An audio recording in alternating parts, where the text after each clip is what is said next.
Now to an update as two men are in custody in connection to yesterday's armed robbery out of West Springfield.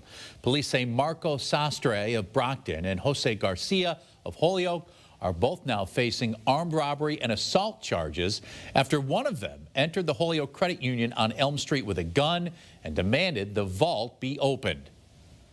After stealing an unknown amount of cash, they ran out and got into a getaway car with Georgia plates that was parked nearby. No one was hurt during the robbery.